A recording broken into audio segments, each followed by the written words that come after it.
This is a short video about using the targeted adjustment tool in Lightroom or Adobe Camera Raw.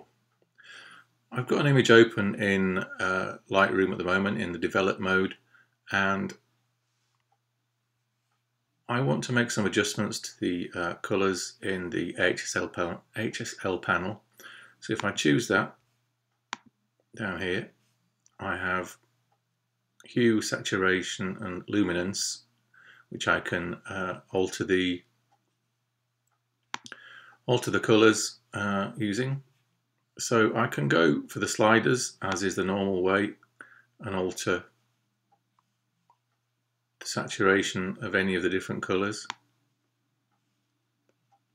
as I'm sure we've all done before.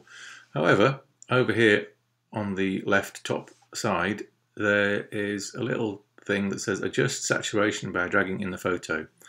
So if I click on that and come over here, if I don't click on it, I'm just in the magnify tool, but if I click on it, I get this little up and down arrow, and if I click and drag down, you can see that the colour drains out of the grass here. So that's desaturating all the colour out of the grass, which goes quite a grey colour. If I now move that up with my mouse, I can saturate the colour, and all it's affecting is the colours that are under my pointer tool. So I can do the same with the luminance tool. So if I go up here onto the sky and drag down, you can see that affects the blues. So it's affecting the sky, and it's affecting any other colour which is similar in the picture. And if I now drag the mouse upwards, you can see that it's brightening the sky instead. This is quite a useful way of actually being much more hands-on with the picture, rather than using the sliders over here and hoping that you're hitting the right one. You can actually just choose the colour that you're interested in, lightening or darkening, or saturating or desaturating, or if you're on hue, you can change the colour, change the hue as well.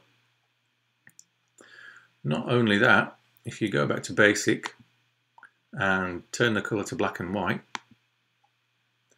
you can now go back down to your HSL panel, which is now called black and white, and you have your black and white sliders where you can choose a colour and move it around and alter the tones, the darkness and lightness of your tones in your black and white image.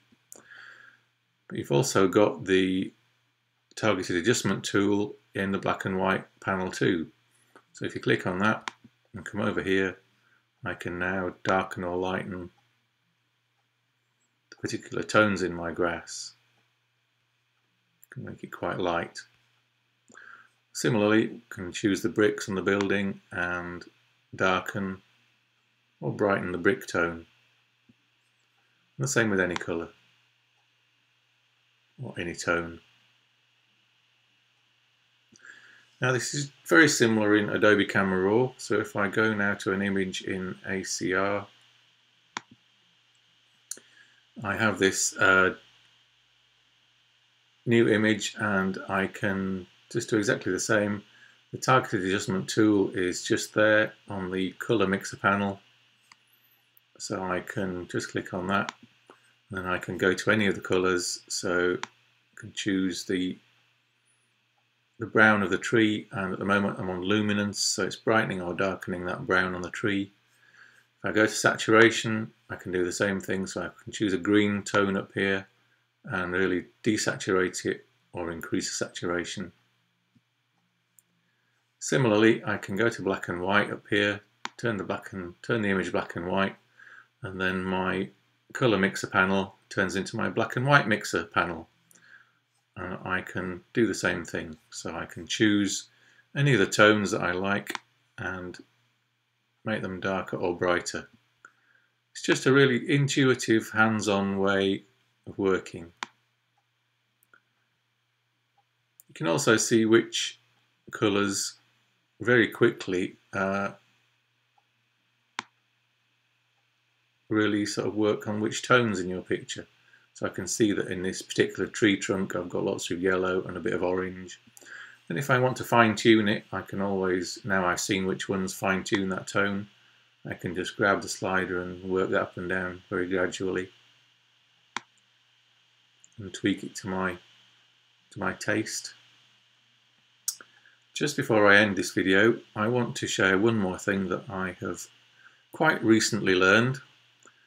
Normally when you finish making all your edits on your Adobe Camera Raw, you go down here at the bottom, you click open, and that just opens in Photoshop, and you can do Photoshop adjustments to your image.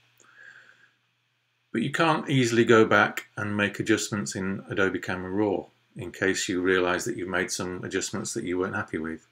However, if you click Shift on your keyboard, the Open button turns into Open Object, which means that it's turning this image into a smart object. So if I click on Open Object, it just takes a few seconds to open in Photoshop. And what a smart object is in Photoshop, it just means it's one that you can readjust.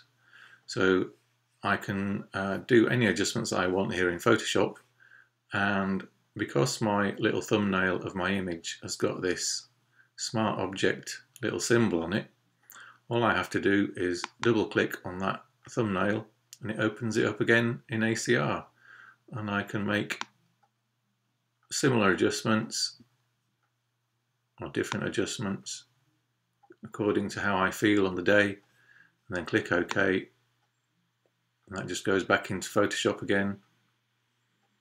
But it is still editable whenever you feel like it.